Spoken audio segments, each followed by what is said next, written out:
হেই বন্ধুরা, আজকে আমরা আনবক্সিং করতে চলেছি ওপো A16k, যা আমাদের কাছে যে ভেরিয়েন্টটি আছে সেটি হলো 3GB অ্যান্ড 32GB রম, যা কিনা MediaTek processor Helio G35 octa-core 2.3 GHz processor এর মধ্যে আছে এবং এর রিয়ার ক্যামেরা হলো 13 মেগাপিক্সেলের এবং ফ্রন্ট ক্যামেরা হলো 5 মেগাপিক্সেলের।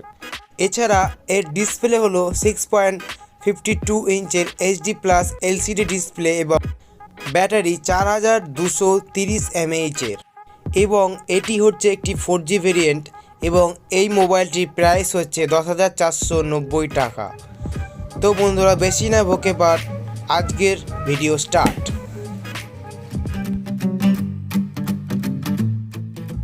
প্রথমে ফোনটি একটি কাটা নিয়ে ধারালো কাটা নিয়ে ফোনটিকে র্যাপারটা আস্তে করে কেটে নেওয়ার পর উপরে র্যাপারটি আস্তে করে হাঁটিয়ে দিতে হবে। হাঁটিয়ে দেওয়ার পর এরপর ফোনটি আমরা আনবক্সিং করব। এরপর ফোনটিকে সোজা করে রেখে উপর দিয়ে আস্তে করে কাটার দিয়ে এবার কাটারটা খাত থেকে পড়ে গেছিলো, তারপর আস্তে করে কাটারটা নিয়ে কেটে দিলাম। কেটে নেওয়ার পর ফোনটিকে এক সাইড দিয়ে প্রেস করে খাপটা খুলে গেল। এরপর আস্তে আস্তে ফোনটির আনবক্সিং করলাম আমরা। আনবক্সিং করার প্রথমে ইউজার ম্যানুয়ালটা বেরিয়ে গেল। তারপরে ফোনটা প্রথমে তুলে নিয়ে, এটি একটি ব্লু কালারের ফোন। পেছনের র্যাপারটা হাঁটিয়ে ফোনের পেছনের কালারটা হেভি সুন্দর দেখতে। এটি 3GB র্যাম এবং 32GB রম এই ফোনটি। প্রথমে আস্তে করে ফোনটিকে স্টার্ট করে নিলাম। ওখানে দেখাচ্ছে এটি একটি ওপো, যা কিনা পাওয়ার্ড বাই অ্যান্ড্রয়েড। এরপর আস্তে করে ইউজার ম্যানুয়ালটা খুলে ওখান থেকে সিম এজেক্টর টুল এবং এটা একটি সিম এজেক্টর টুল, এছাড়া একটি ইউজার ম্যানুয়াল আছে যা কিনা আমরা পড়ি না, ঠিক আছে। এবার ইউজার ম্যানুয়ালের মধ্যে একটা ইউআরএনটি কার্ড আছে। ওপো এই ইউআরএনটি কার্ডটা সবসময় দিয়ে থাকে। এর ফলে আমরা ইউআরএনটি কার্ডটা কেটে নেবো, যার ফলে তার ইউআরএনটিটা চালু হয়ে যায়। ইউআরএনটি কার্ডটা কেটে নেওয়ার পর ওটিকে আমরা রেখে দিই স্ট্যাম্প মেরে।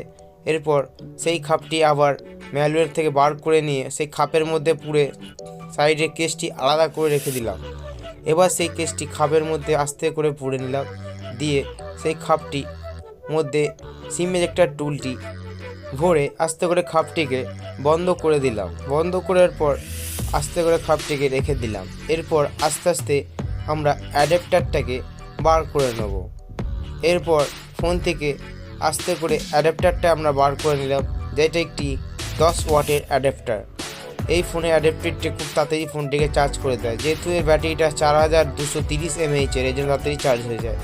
এবং এর ভেতরে একটি টাইপ বি কেবিল দেওয়া আছে, ঠিক আছে বন্ধুরা, অবশ্যই মনে রাখবেন এর ভেতরে একটি টাইপ বি কেবিল দেওয়া আছে। এরপর আমরা সব কিছু প্যাকেজিং ওকে করে দিতে হবে, যেহেতু এটা কাস্টমারকে আমরা দিই, এর জন্য ফোনের প্যাকেজিংটাকে আবার আমরা আগের মতন করে দিই, ফলে যাতে কাস্টমার পরবর্তীকালে সব কিছু খুলে ঠিকঠাক করে বার করে নিতে পারে। এরপরে আবার ঠিকঠাক করে কভারটিকে ভালো করে আমরা আটকে দেবো, আটকে দিয়ে কাস্টমারকে আমরা দিয়ে দেবো। এরপর ফোনটাকে যেহেতু আমরা একটি গ্লাস লাগিয়ে দিই, তার জন্য ফোনটিকে ভালো করে একটি সেট আপ করে নিতে হবে।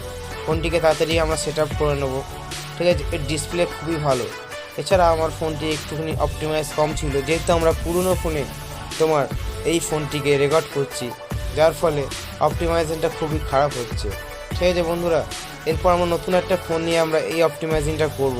আপনারা শিগগিরই নতুন ফোনের আনবক্সিংটাও পেয়ে যাবেন, ঠিক আছে। এইবার আমরা ফোনটিকে তাড়াতাড়ি সেট আপ করতে হবে। এবার কাস্টমার আমাকে একটি সিম দিল, যা কিনা জিও সিম। এটা এই ফোনের মধ্যে দিতে হবে, নাহলে এই ফোনটিকে চালু করা যাবে না, যেহেতু এর মধ্যে ইউএনটি কার্ডটা এখনও আনঅ্যাভেলেবল আছে, থেকে চালু করতে হবে। এরপর আমরা যেহেতু ফোনটি একটি গ্লাস আমরা অবশ্যই লাগিয়ে দিই, এর ফলে এই ফোনটির গ্লাস আমরা একটা লাগিয়ে দেবো, যার ফলে কাস্টমার কোনো রকমের অসুবিধা না হয় হাত থেকে পড়ে গিয়ে। তার জন্য আমরা সেই গ্লাসটিকে এবার আস্তে করে লাগিয়ে দেবো।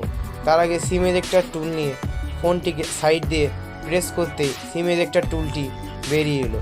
সিমের টুলটি বেরিয়েছে, এটি হাইব্রিড স্লট, যা কিনা দুটো ন্যানো সিম এবং একটি মাইক্রোএসডি কার্ড সাপোর্টেড।